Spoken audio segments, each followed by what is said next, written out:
competitors in the same battle. So, what does the research on corporate political activity show? Mine I'm going to cover in a second, but one thing I want to emphasize right up front, which often gets lost in some of the nuances on the questions, is that political activity is inherently risky for large public companies. Even if you think it can produce some benefits for companies, and certainly companies in industries like defense can't afford not to engage in some degree of political activity.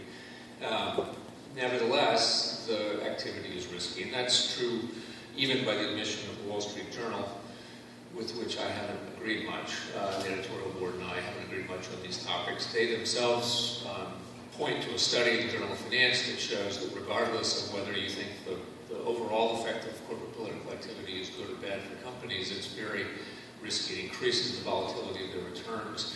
And as a result, it's something that shareholders of those public companies, which includes virtually everyone who votes, including almost, I'm sure, everyone in the room, at least those of you who are over a certain age, with any amount of savings, because most savings these days are channeled one way or the other into large publicly held companies, through mutual funds, 401ks, pension plans, and the like.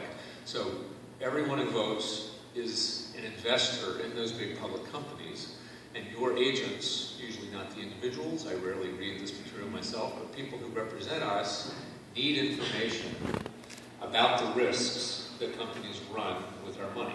They need to have information about the most important risks that they run, and I'll submit to you the evidence is 100% clear that politics is a big risk.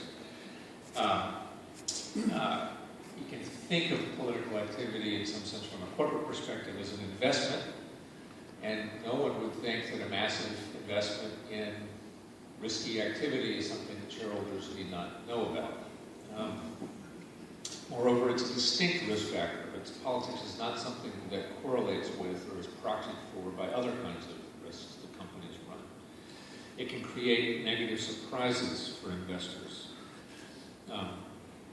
It's not currently well priced by the stock market.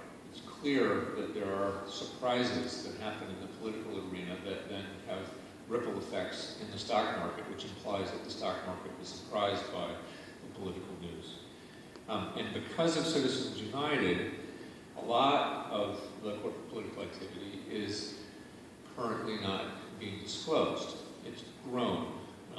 One piece of just a fact that comes out of political science that I've used in my research is that almost every kind of corporate political activity serves as a complement to others. So a corporation with a PAC that also has a lobbyist is more effective than one that just has a lobbyist. A corporation with a lobbyist that also engages in indirect expenditures gives their lobbyist a greater degree of power when that lobbyist goes to meet with the representatives. It enhances the effectiveness of any particular political channel for the corporation to be able to use the new channel opened up by Citizens United. Now, many companies have not used it because either out of a sense of loyalty to their shareholders or common sense about where corporations ought to be focusing, i.e. on business and not on politics, or more likely out of fear, in some cases, that they'll be targeted, like Target.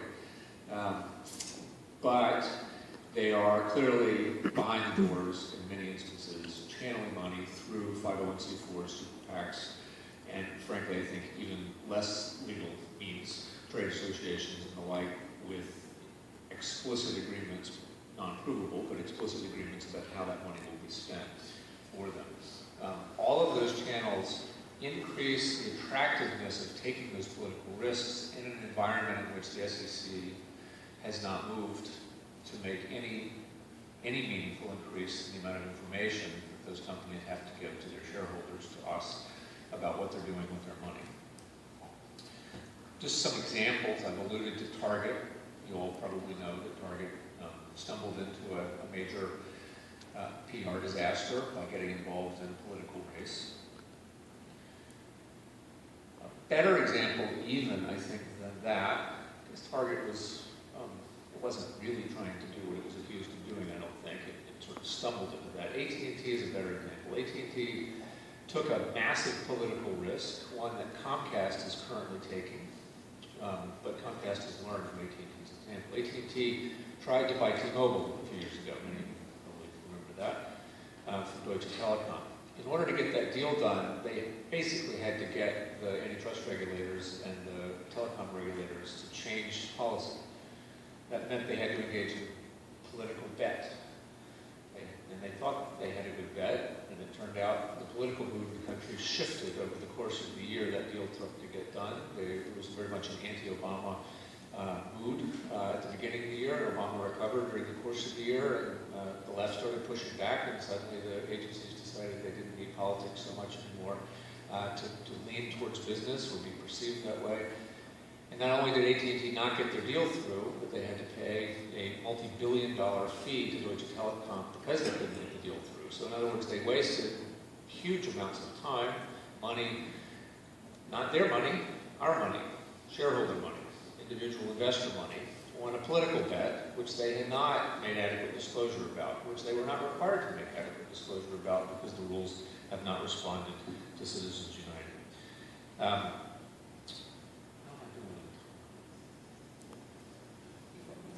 A couple more minutes, all right. I want to bring up one other kind of risk that's even more corporate technocratic, but I think it makes an important point.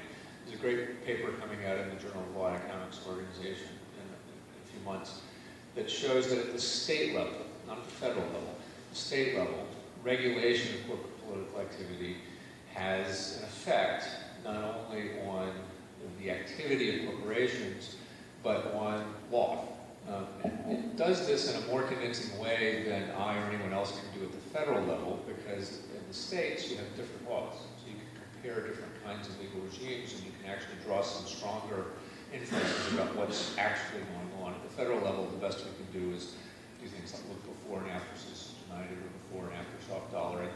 There's other things that are changing when those big events occur. So it's not always slam dunk to say what's going on, but at the states, there's enough variation across states and over time that you can actually draw some pretty strong and reliable inferences about the effects of the laws. And the paper shows that in the states with disclosure regimes that require companies to tell the world the activity that they're engaged in. Some of this, by the way, these laws are now struck down as a result of Citizens United. So this is a pre-Citizens United paper to some extent. It, not surprisingly, from engaging in quite as much activity. But more importantly, it also shows that that has effects, that in the states with those disclosure laws and with restrictions on corporate direct donations or political spending at the state level, the laws are less likely to favor management over shareholders in the corporate governance area, in particular in takeover regulation. And that's important because it reinforces two key things that the Supreme Court seems to have forgotten. Corporations are owned and run for the benefit of their shareholders, not their managers, under corporate law principles. But as a practical matter, without disclosure or without better tools for shareholders to control managers, in fact, it's the managers who run the corporations for their own interests. In my research, I show that companies whose CEOs use corporate jets for personal travel, which there's a lot of them, but not all, they're much more likely to engage in lobbying, much more likely to engage in PAC activity, much more likely to have their CEOs end up in high political office after they retire from their job as a CEO. So, you get the picture, right? CEOs flying around with lobbyists, with politicians in corporate jets on the shareholder nickel, building networks and relationships that will pay off for the manager after they retire, not anything for the shareholders. The paper I just alluded to also shows one other thing, which I think is a very important point, which is that there's a theory out there advanced by people I like, Pam Karlan and Sam Zakharov, called the hydraulic theory that affects thinking in the political area. And the theory basically goes like this. You can't control it. If you try to regulate money and finance in politics, it will just figure out some other way to get to where it wants to go. It's like water. It'll just always get there. This is an appealing theory. I understand the appeal of it. Sometimes I get cynical and feel that way myself. It's just not true. And it's important that academics push back against that theory, because if it were true, then basically we should all stop talking about this. There's nothing we can do. It's just not true. And this paper helps demonstrate it, that in those states with regulation of political activity, the laws are systematically better for shareholders where companies have to disclose more information about the politics. So I will stop there.